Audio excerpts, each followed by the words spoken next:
Bayou Time Sports is brought to you by Terrible General Health System's Community Sports Institute in conjunction with Barker Honda.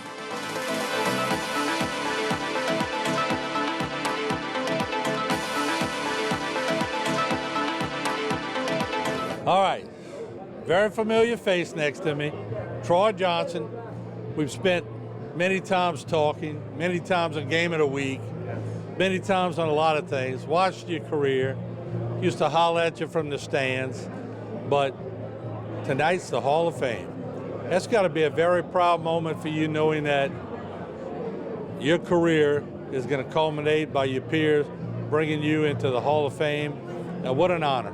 Awesome honor, Martin. I just thank everybody. First, I thank God, but I just thank everybody that helped me on this journey along the way. A lot of people helped me on this journey, man, from, getting into the stands and, getting into the gate to work out, and Coach Schwab opening up the weight room for us, and just a lot of people along the way. My brother, Herman Verdant, Ricky Britt, hanging out with those guys when I was young and wanted to emulate those guys and be like those guys. So it's just an honor, and I just want to thank everybody that helped me along the way. I don't know what they had in the water around South Terrebonne, but the speed. Coach Schwab used to always tell me, Martin, you can't coach speed. Y'all had more speed at South Terrebonne, and it was like the next group wanted to one-up the group before.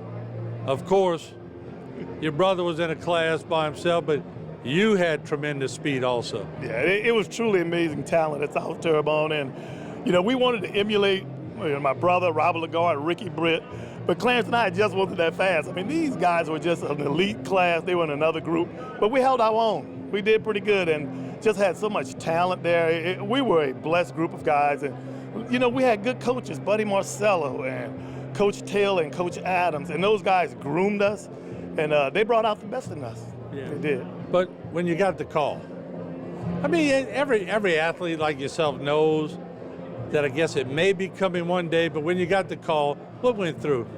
Man, I was shocked. I was truly appreciated. I was blessed.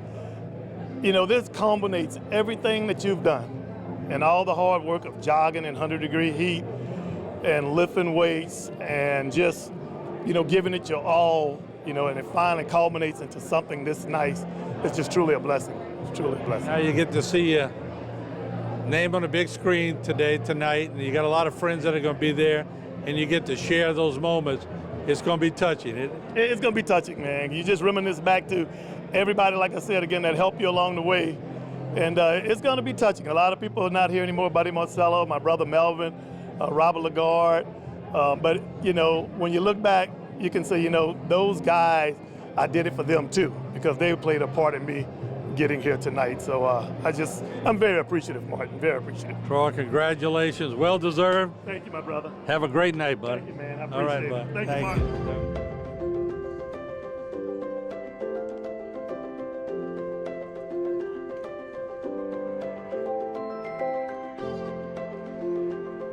I grew up in a little small community of Smith Ridge, Louisiana. And as a matter of fact, my great-great-grandfather, Ben Smith, he gave that land to my grandfather and some other kids of his that he had. And they were able to settle that land, and mostly the Smiths owned that land, so they called it Smith Ridge. We did everything. We played basketball at the gym, we played football at the little park that they had. But believe it or not, swimming was a big thing. All these guys liked to swim, and I became a lifeguard. Melvin and I were raised by our grandparents because my mother and my father, they were working all the time. And I just saw him, he would just, when we would go work out, and he would just let me tag along. I was just a young kid, but I would see him and nobody could catch him. He would be on the park and we would go play at Harris. Harris had a little bar and they had a baseball field behind it, but they would play football in the field. And I would just look at him just like going in and out of people. Nobody could catch him, and I was like, man, I wish I could be like that. I wish I could do that, So I played Bantam League for, it was the Little Caillou Hurricanes. Wayne Leday, I'll never forget, he would drive this yellow bus, he would take us to the games, and Wayne had me at all the positions. He had me at quarterback, defensive back, receiver, running back. When I got to Ellendale, I was small. I just was so small, and I always teased my mom. I said, you had me too early, because I remember Coach Gene Simmons, and he told me one time, he said, if you were 1 year later, he said, man, because I was in the 9th grade, but I was smaller than all the other guys. I was so small at the time. Coach Marcello was like, you ever try wide receiver? And I never played receiver, I played a little bit, but not. And I was like, I was a running back. I want to be like maybe try receiver. And he knew my size. Coach Marcello was just brilliant. He could look at you and make adjustments. So I moved to wide receiver. In our JV year, I led the team in receptions, and Clarence Verdun led the team in rushing. We played in the spring game. I had a nice spring game, had some catches and everything. And then right before the season, got my grades back. And I didn't pass a couple of classes, and I know Spanish was one of them. And really, I know if I studied hard and worked hard, my mother was a teacher, and, she would have helped push me and everything. But for that one moment, I just, I took everything for granted. I took my studies for granted. And I'll tell every young kid out there, whatever you do, always put yourself in a position to be successful in your schoolwork. That's the key, because that'll take you a lot farther than actually trying to make a professional team in basketball, football, or anything else, or even make the college squad in any of these sports. That I didn't do, and I regretted it for a long time. Now, when I got the Southeast track scholarship, my mind was playing football. So I walked on the football team for the JV team. We played against Nichols and LSU and had a bunch of catches and some touchdowns. Coach Lofton came to me and said, look, I'm switching you from track to football. And that's how I got the football scholarship at Southeastern. I didn't play a lot my freshman year, a little bit on special teams. And my sophomore year was pretty much the same. But I knew my junior year I was gonna. And had a big 300-pound guy that fell on my ankle and broke my ankle. I had to sit out that whole year. And I was just so depressed. I was so depressed. It was just like one thing happening after another, from the high school to the track, and then I get there and I break my ankle. So I actually came home. I said I wasn't going back to school. Should I have the operation? My brother died on the operating table, and Dr. Loop said, if you don't have the operation, you're gonna walk with a limp for the rest of your life. You gotta have it. So once I got it, I came home, and I just sulked for a while. I sulked for about a year, and my dad said, look, brother, you going to work for somebody, or you going back to school? And he said, your brother wouldn't want to see you like this, He said, it's just time to grow up, Troy. Finally, I drove up to Southern, and I met with the coaches, and I said, I want to get back in school, and I told them about the injury and everything else. So they were like, okay, you can walk on. And I'll never forget, I got a call from my good friend, Clarence Verdun. He's with the Houston Gamblers. He said, hey man, Mouse Davis is going to Southern to work out some guys. They're gonna be going all through the South. And I told him about you and he want to work you out. I said, Clarence, man, I think I'm gonna play my senior year. I need to get some stats built up. And he was like, Buddy's coming down and I told him about you, man. So I said, okay. So he called the coach, and the coach called me. He said, listen, I got to fly into New Orleans. I got to go to Tulane, a couple of other schools. He said, can you meet me at the airport? June Jones. I said, sure. He said, pick me up from the airport. We're going to find a nearest stadium, and I'm going to go work you out at the stadium. Well, June played quarterback in the pros at one time. So I picked him up I had a sign, June Jones, at the airport. I'll never forget. And I picked him up, and we went work out at Bonneville School. So he said, I want you to run me some in routes, out route, and I ran all the routes. I caught everything. I caught everything he threw. And he was like, okay, man. He said, I want you to run me a 40. So I ran a 40, and it was wet. The mud was sloppy. I ran a 4.38 that morning. And he was like, dude, where you been, man? I said, it's been a rough road. He said, look, I got a contract right here, man. I said, I can sign it? Like, yeah, you don't need an agent or nothing.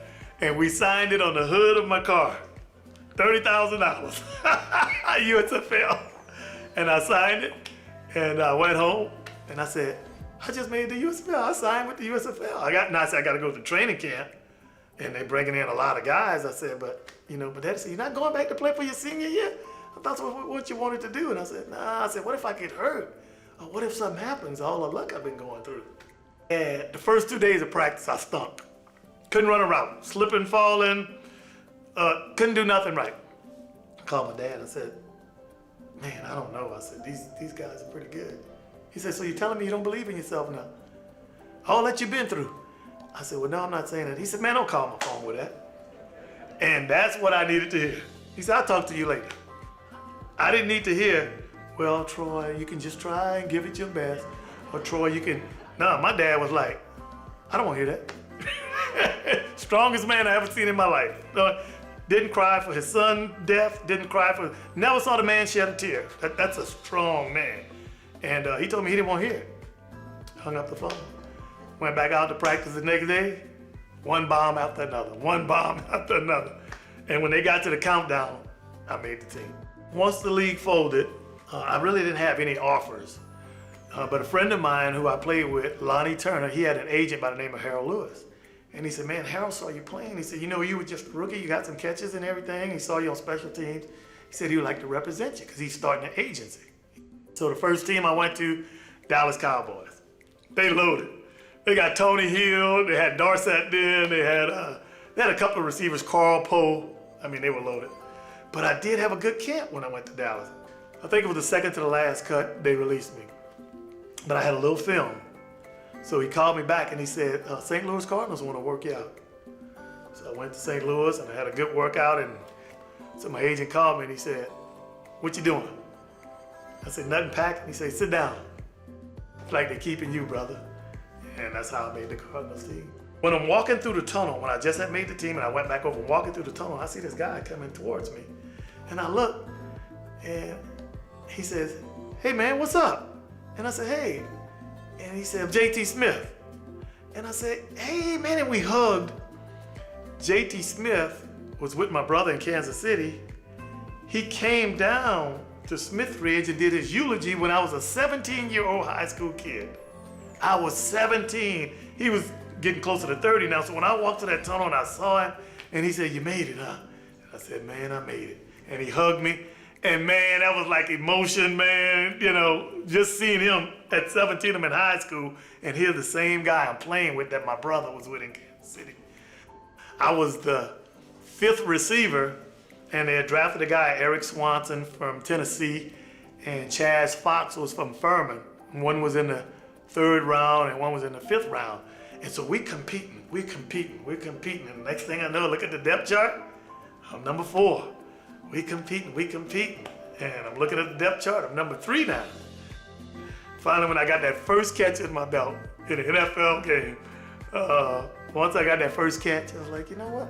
I think I can play, I think I can play. When I first got there, Roy Green was giving me a lot of trouble.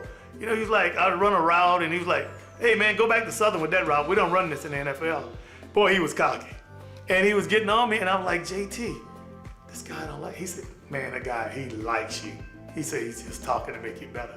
I said, he likes me? He said, yeah, but he's just that's Roy. Roy's gonna do that all pro, And as time went on, him and JT took me under their wing, man. Roy and I became great friends. Catch is good by Troy Johnson. He's a rookie who's making progress. That's another first down. To the 8-yard line. Nice move by Johnson in for the touchdown. Troy Johnson, who has blazing speed, has run a couple of... My first year I only made $55,000. So my 3rd year I was going in. I was only asking for 75. And, it got a little contentious. I said, I'm not coming to camp. You gotta give me 75. You gotta give me that. I'm playing now. I'm a 3rd down guy. I'm playing. And I led the team. I didn't have a bunch of catches, but I led the team to yards per average per catch a couple of years. And they said, no, we're not gonna pay that. When I did, get on the field doing the preseasons and whatever, it just wasn't the same. And they ended up releasing me. And it was a week or so later, I was picked up by Pittsburgh. Great organization. Chuck Noll is probably the greatest coach I ever played for. Very hard, very tough, but very fair. It was Ouija Thompson and Lewis Lips and Charles Lockett. So Ouija got hurt, so it was Charles Lockett and Lewis Lips, and then I started alternating with Charles Lockett on the first team. When we finished that season, I went in because I only had a 1-year contract, And I went in, I never forget, and I asked for $100,000. And Gordon, I'll never forget, his name was Gordon. He said, we're not giving you that. He actually got in my face. He was yelling and spitting in my face. Just take it and stop asking for that. Well, what upset me the most, they brought in a guy, Tracy Porter from the Jets. And they brought in another guy, Jason Johnson from the Broncos. Neither one of these guys had a catch. They did not have an NFL catch. And they were paying them more than me. I said, how can you pay them more than me? They don't have any catches. And he was like, well, that's plan B. The NFLPA wanted plan B. We have nothing to do with that. I was like, but still. And once again, it got bad, but I take all of the blame because I just should have played. And it would have came later. And I just wasn't patient. Went to Detroit. Miles Davis was there. And played like 9 games. Ended up blowing out my hamstring.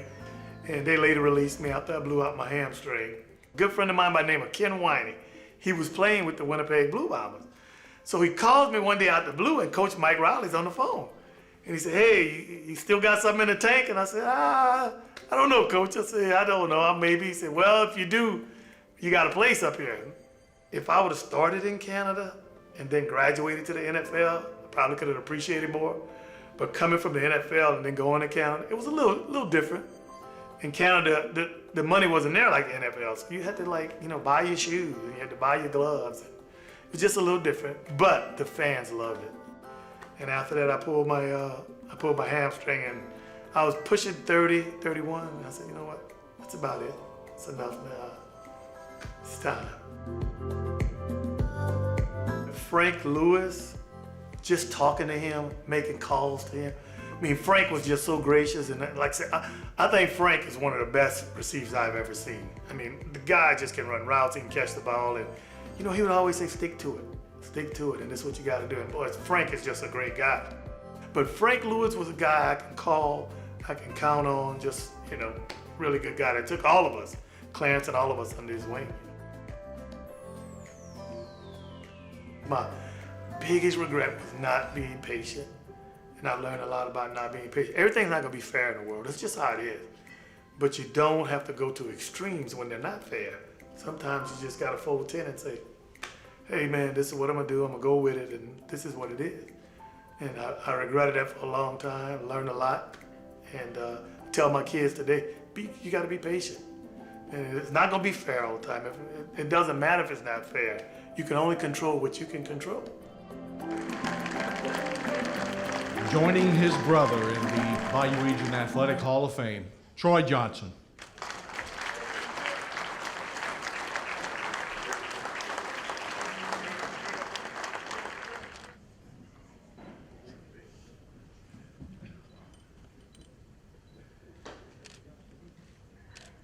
First, I just want to thank God first and my Savior, Jesus Christ. Without God and Christ, I don't know where I'd be. I've been through some tough times, and God has been there for me. I also want to thank Terrebonne General Community Institute, Stan and Amelie. I mean, the job, putting all this video together, this is a job. And I know, he's low-keyed and he's gracious, but they put a lot of work in this. Amelie, she had to get this venue filled and the food, so I just want to thank you guys, Hillary, my buddy. We've just been through a lot. You guys, we worked together and did a lot. So thank y'all. Not going to be too long. I also want to thank all of the Hall of Fame voters out there. Want to send a special thanks to Craig Luke. We played ball together when he was young. We called him Chicken Gizzard. So he's here tonight. And Craig, just thank you, man. Used to come down to Grand Caillou and play you guys. I also want to thank all my family and friends. My parents, I couldn't ask for more gracious parents. My dad was tough. He drew the line. It was right or wrong, no middle ground. And when you didn't do what he said, it wasn't spankings. We caught whoopings back then, brother. And that dude was tough. My mom raised us to have confidence in yourself, truly believe in yourself. And coming up, that's what she always spoke to us. Believe in yourself, have confidence in yourself. We get home, she throw a newspaper on the table, read it. When you finish reading it, I want to tell me about the current events. She was just a stickler, and I love my parents. My dad's 90. My mom just made 88 a week ago. So I just want to tell y'all how much I love y'all and how good you guys have been to me. I also want to thank my wife, Buffy. Raise your hand, Buffy. When I first met her, I said, "What's your name?" She said, "Buffy." I said, "Yeah, but what's your real name?" She said, "Buffy." I said, "Okay." She's truly been a blessing to me, and I thank God for her each and every day. I want to thank my children, Jasmine, Melvin, and Faith. You know, I know you guys think I push you a lot, but my parents pushed me, so I could only push you guys because they didn't expect any less than to reach your highest potential. So I push you guys to reach your highest potential. My sister Tanja, my brother-in-law Kirby. My sister, when my brother died, it was just me and my sister. And we bonded so close after Melvin died. We were 1 year apart, and we just got closer and closer and closer. And Tanja's like a best friend and couldn't ask for a better sister, couldn't ask for a better brother-in-law in Kirby. Great guy. I mean, 30-something years we've been together, Kirby. So to my nieces and nephew, Kirby, Lexi, Sierra, Martin, Chris, Shamada, Kendall, I got a bunch of them, so Darian, Al, and Sierra, I appreciate y'all each and every day. I just also want to give some credence to my grandmother and my grandfather. They worked so hard. My grandmother worked in those sugarcane fields, she worked at the shrimp factory, and she worked just so the next generation could be better. That lady hands and her knuckles, and she said, "Troy, I just want the next generation to be better. I want to pass it down to y'all." And they worked so hard. My grandmother was 88. My mother's mother lived to be 101. She had 7 kids, 5 died before. She sent my mother and her sister to college, and they graduated. So, you know, I've got to stand here and give them credence that they deserve. My brother Melvin, I got to thank him. One of the best brothers, not one of, he was my only brother, the best brother anybody could ever have. Took me under his wing. I mean, just was a great guy. When we lost him, I regretted that I didn't have a chance to tell him I love him. So. CV, Clarence Burdan. If anybody know him, this guy never stopped talking. I mean, he talks about anything, dinosaurs, trees, whatever it is, he just keeps going. But Clarence didn't know that after my brother died, my dad kept us away from school for a whole week. He said, "No, I just want everything to calm down." But when we went back to school, I was a little out of it, and I wasn't feeling right. And Clarence just talked, and he talked, and he talked. And I'm telling you, he got me through it. He got me through it. A lot of times I'll say, "Come on, man, I don't hear it. Come on, Clarence, shut up." And I just let him talk, and I let him talk. And that talking did a lot for me. It got me through it. My good friend Ken Wine, he came down from Houston. I couldn't ask for a better good friend. I mean, just like a brother to me. I met him at Southern. I didn't have a room my second year in school. He took me in the 80s, there was no air conditioning. So he was like, "Hey, you can room with me." I said, "Okay, you got air conditioning, that's cool, brother." So I ended up rooming with him, and you know, we've just been close. And I'm gonna get through this real quick, guys. I want to thank Frank Lewis, Herman Verdun, one of the fastest dudes. Clarence and I wanted to be like Herman and my brother, Ricky Britt. We just couldn't, we weren't that good. I mean, those guys were just good. We weren't as fast as those guys. And I want to thank those guys. Timmy Lewis, my cousin. Timmy took me under his wing at South Terrebonne. He was a wide receiver, great wide receiver. And I just thank you for taking me under your wing and showing me, man, what it was like, you know, to play the wide receiver position. My cousin Graylin, great cousin. Man, keep your heart like it is, Grail. Mike Calloway, we talk all the time about sports. He's wrong 99% of the time, but you know, we have some great debates, great conversation. Cornell Charles, you hung with my brother, you're part of the family, man. Gerald Smith, Robert Briscoe, my buddy, my boy, was in school together. Greg Harding, Greg's here somewhere. We used to work out. Greg Harding was the type of guy, if you beat him, he got so mad. When we finished working out, you would have bruises, you would have cuts and scratch. Greg was an ultimate competitor. And when you played against this guy, you had to get it right. Everybody knew about Michael Jordan a long time ago. The Michael Jordan was that guy, Bo Williams, sitting at that table with Greg Hart. That guy could do it all in basketball. And you know about him, Herman. I thank you, man, for your career, just everything you've done. Wrapping it up, guys. And also want to thank a lot of people that came down. Victor Shepard, Carl Scott, John Navy, Lil Joe. You know why we call you Lil Joe, your dad's Big Joe.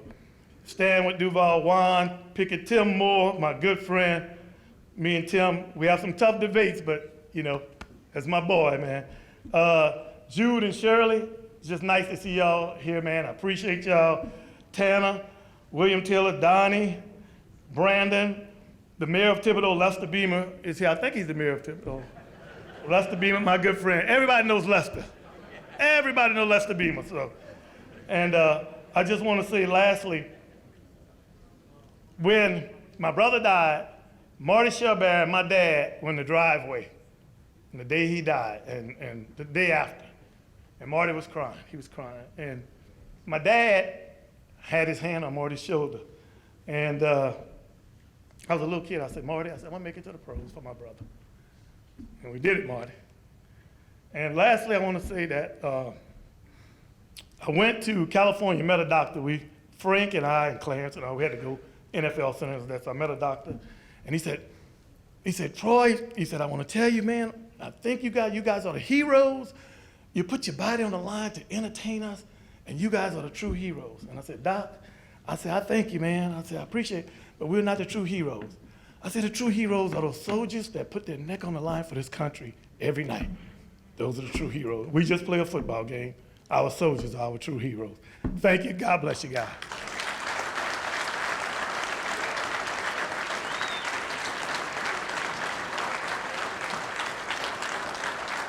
All right, there you have it. Troy Johnson, inducted into the Hall of Fame. Congratulations to Troy and his entire family.